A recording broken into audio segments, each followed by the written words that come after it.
एक सवाल और जो रविंद्र साहब ने उठाया उसका जवाब दे दीजिए, फिर मैं जाऊंगा धीरज कौल साहब के पास। वो कि 20% टैरिफ या टोल टैक्स या टैक्स लगाने की जो बात चाहे ईरान कर रहा है चाहे अमेरिका कर रहा है, 20% दे करके भी कोई अपनी जहाज को, अपने कार्गो को वहां से लाना चाहेगा क्या? क्योंकि वॉर जो है हर नहीं, किसी का रिस्क होता है और रिस्क प्रीमियम काफी हाई होता है इंश्योरेंस में। देखिए, एक तो 20% टोटली अनथिंकेबल लेवल है, वो सस्टेनेबल नहीं है।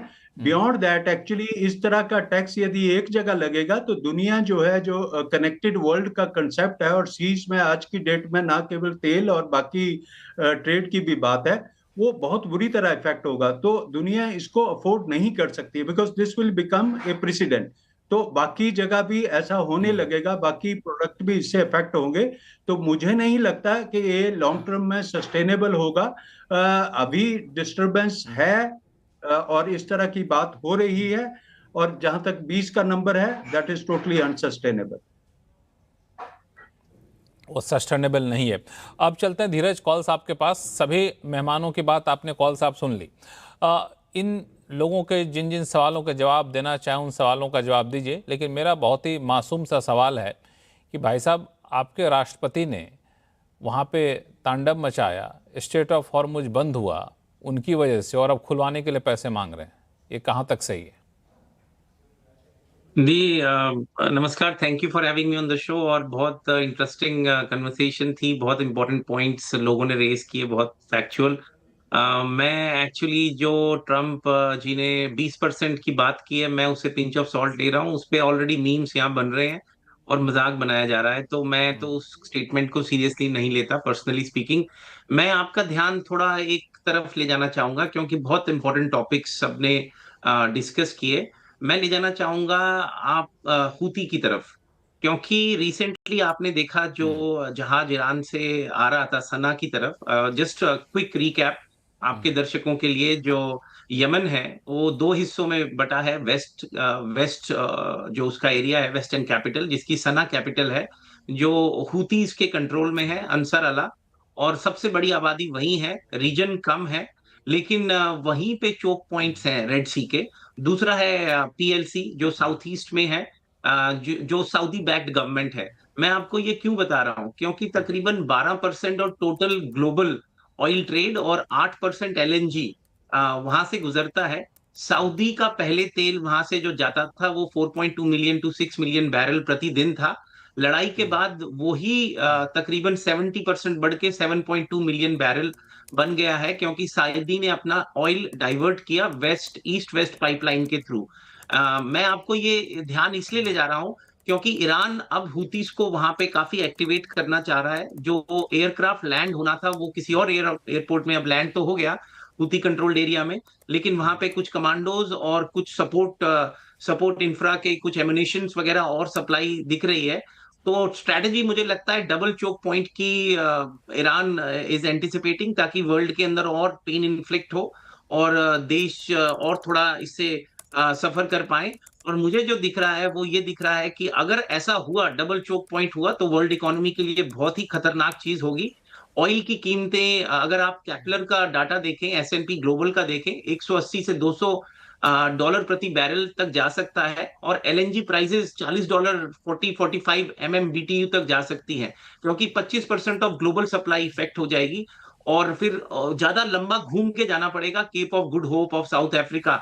और बिल्कुल सही बात आपके पैनलिस्ट ने थोड़ी देर पहले बोली, जब भी कहीं पर भी तेल की कीमतें बढ़ती हैं, जबकि हमारा तो एक्सपोजर 2% था अमेरिका में, लेकिन हमारी तेल की कीमतें आज भी 30% इंक्रीज हैं। मैं कैलिफोर्निया में हूं, यहाँ पे तेल तकरीबन $6 प्रति गैलन है। उससे पहले 4.5 था, 4.25 था।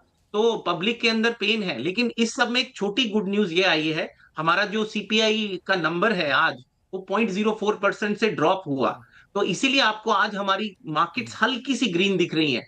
अगर ये सीपीआई नंबर नहीं होता तो हम और पिछले 4 दिन की ट्रेजेक्टरी में और ड्रॉप होते। मार्केट्स में बिलियंस ऑफ डॉलर्स इवॉपरेट हो रहे हैं।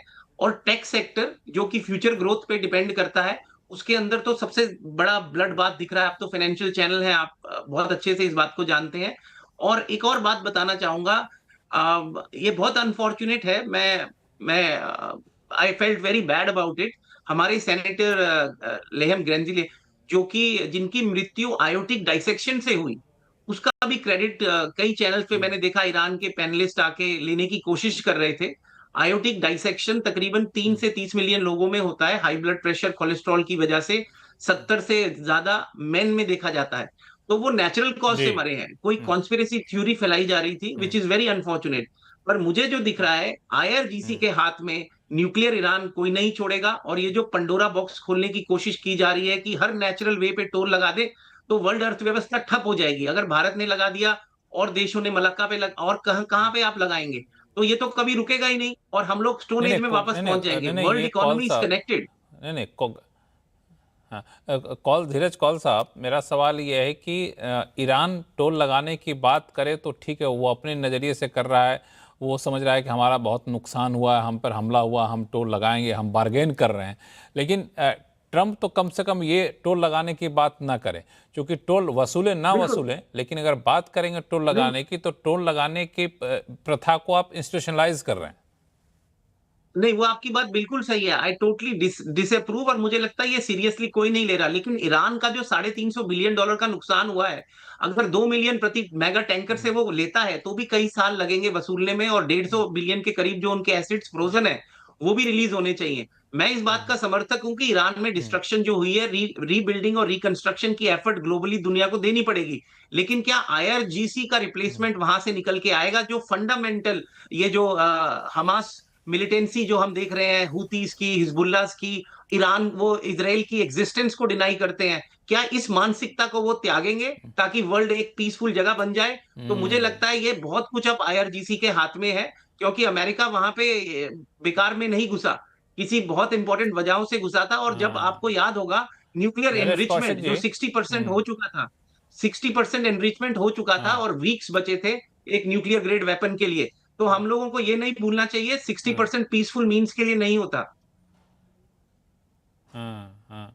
ये नरेश कौशिक साहब, ठीक है, टोल वसूलें ना वसूलें, लेकिन जिस स्थिति पे लाके ईरान को छोड़ दिया है गया है, ये पूरा वॉर जिस स्टेज पर आकर रुका हुआ है, यहाँ से बिल्कुल सब कुछ छोड़ के आना तो मुश्किल है। या तो आप एमओयू को मानिए, या फिर आप जो है सो हुती, हिजबुल्लाह जैसे जो एलिमेंट है उस पर लगाम लगाने की गारंटी दीजिए, जो धीरज कौल साहब कह रहे हैं। ये ईरान के अंदर आज ही एक 80 जो उनके एमपीज हैं, उन्होंने एक बयान दिया है अभी कुछ घंटे पहले, जिसके हिसाब से उन्हें ये एमओयू को, उन्होंने कहा कि ये जो एग्रीमेंट हुआ है इसको हमें औपचारिक रूप से भंग कर देना चाहिए, यानी इसको टर्मिनेट कर देना चाहिए, इसकी कोई जरूरत नहीं है। लेकिन है क्या कि जो ईरान कर रहा है, जो या जो ट्रंप ने जो लड़ाई करने के बाद जो किया है, उससे लोग विकल्प तलाश रहे हैं, जो मैं समझता हूं बहुत महत्वपूर्ण है। 3 चीजें हैं जिनकी तरफ मैं ध्यान दिलाना चाहता हूं। एक तो यह है कि जो विकल्प के तौर पर जो डाइवर्सिफिकेशन हो रहा है, जिसका जिक्र और भी पैनलिस्ट ने किया, एक तो वेस्ट एशिया और लैटिन अमेरिका से तेल बहुत अब खरीदा जा रहा है, यानी मध्य पूर्व के तेल पर निर्भरता धीरे धीरे लोग कम कर रहे हैं। और ये उसके अलावा है जो रिन्यूएबल्स की तरफ जो फोकस है, वो उसके अलावा दूसरी जो चीज हो रही है, आज ही एक रिपोर्ट आई है जिसके हिसाब से कोई 7 ऐसे प्रोजेक्ट हैं जिसमें वैकल्पिक जो है पाइपलाइन शामिल है और इंफ्रास्ट्रक्चर प्रोजेक्ट शामिल हैं, जिसके हिसाब से आप स्ट्रेट ऑफ हॉर्मुज पर निर्भरता अगले साल, यानी अगले साल तक 45% तक कम कर देंगे, और 2028 तक, यानी 2 साल तक में उस 75% से भी कम निर्भरता स्ट्रेट ऑफ हॉर्मुज पर हो जाएगी। इससे ये लगता है कि स्ट्रेट ऑफ हॉर्मुज का जो कब्जा है, ये ईरान बहुत दिन तक नहीं चला सकता। इसको भी सोचना पड़ेगा कि इसको भी तो आखिर तेल बेचना है, तो वो कहां जाएगा। तीसरी चीज जो हो रही है विकल्प के तौर पर, वो ये कि पिछले हफ्ते अमेरिका ने सीरिया के खिलाफ काफी रियायतें दी हैं, उनको और जो जितने भी सैंक्शंस थी वो खत्म कर दी हैं। और जो वहां के जो राष्ट्रपति हैं, जो पहले अलकायदा नेता थे, अल शारा को उन्होंने फिर से उनसे बैठक की थी ट्रंप ने, और उसके बाद उन्होंने सारे उन पर प्रतिबंध हटा दिए हैं। उन पर $10 मिलियन का बाउंटी थी, उसको हटा दिया है। और इसकी वजह क्या है कि वो सीरिया का जो कोस्ट है, उसको भी एक रूट के तौर पर तलाश रहे हैं लोग। और उसमें ये है कि जो खाड़ी के देश हैं और अमेरिका ये मिलकर कोई एक और विकल्प तलाशें, तो मैं समझता हूं कि स्ट्रेट ऑफ हॉर्म्यूज का जो नियंत्रण है ये बहुत दिन तक ईरान नहीं चला सकता। ये है कि भारत के लिए और देशों, एशिया के देशों के लिए वहां से क्योंकि तेल सस्ता मिलता है इसलिए वो वहां से खरीदते हैं, लेकिन अगर बाकी जगह से तेल आने लगेगा तेल की कीमत गिरेगी, और तेल की कीमत गिरेगी तो ईरान को भी अपना तेल तो कहीं बेचना होगा ना। तो इसलिए ये स्ट्रेट ऑफ हॉर्म्यूज पर उसका बड़ा कब्जा इंटरेस्टिंग बहुत हाँ, बहुत दिनों तक नहीं बना कर रहा। बड़ा इंटरेस्टिंग सा पॉइंट आपने उठाया, इस पर सभी मेहमानों की राय चाहूंगा, लेकिन एक क्विक रिएक्शन सुभाष कुमार साहब आपसे कि ऐसा संभव है क्या कि स्ट्रेट ऑफ हॉर्मुज के विकल्प के तौर पर सीरिया जैसे जगहों से एक रूट बनाया जाए और देर से ही सही वहाँ एक स्ट्रेट ऑफ हॉर्मुज पर निर्भरता कम की जाए, क्योंकि 50 से 70% हम कच्चे तेल का इंपोर्ट करते हैं, भारत की बात मैं कर रहा हूँ, 90% तक एलपीजी इंपोर्ट करते हैं। तो क्या वैकल्पिक रास्ते लॉन्ग टर्म में सस्टेनेबल रहेंगे क्या?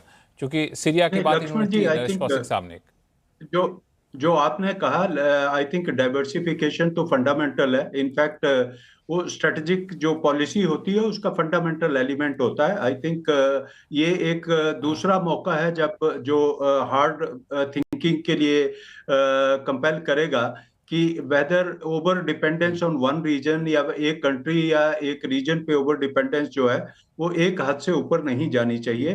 तो ये वो है। बट मैं फिर भी उसी सवाल पे आऊंगा कि भारत जैसे देश को, जिसका कि एक ग्लोबल स्टेचर है, आई थिंक लार्जर बात करनी चाहिए कि इस तरह के किसी तरह की डिसरप्शन नहीं हो सकती, बिकॉज अल्टीमेटली ग्लोबल कमोडिटी में ये संभव नहीं है कि यदि कहीं भी यदि सप्लाई रुकेगी तो उसका इम्पैक्ट आप पे पड़ेगा। आप पे हो सकता है फिजिकल वॉल्यूम आपको आते रहे, बट प्राइस का इम्पैक्ट डेफिनेटली पड़ेगा। It is a very interconnected world. तो इसलिए दोनों ही चीजें हैं। इमीडिएटली आपको डाइवर्सिफाई करना है, अपने रिलेशंस को बिल्ड करना है। इनफैक्ट जो हमारी कंपनियां हैं जो ओवरसीज काम कर रही हैं और कर रही थी, उनको स्ट्रेंथन करना पड़ेगा और स्ट्रेटेजिक रिलेशनशिप बिल्ड करने पड़ेंगे इंटरनेशनल प्रोड्यूसर्स के साथ। I think that is a work which one should do. पर उसके बाद आई थिंक इस तरह की कोई भी ग्लोबल टैक्सेशन सिस्टम या डिस्टरबेंस यदि होती है तो वो बहुत ही दीर्घकालीन इसके एडवर्स इफेक्ट होंगे, ना केवल इंडिया पे बट बाकी सभी इंपोर्टिंग एनर्जी इंपोर्टिंग कंट्रीज पे।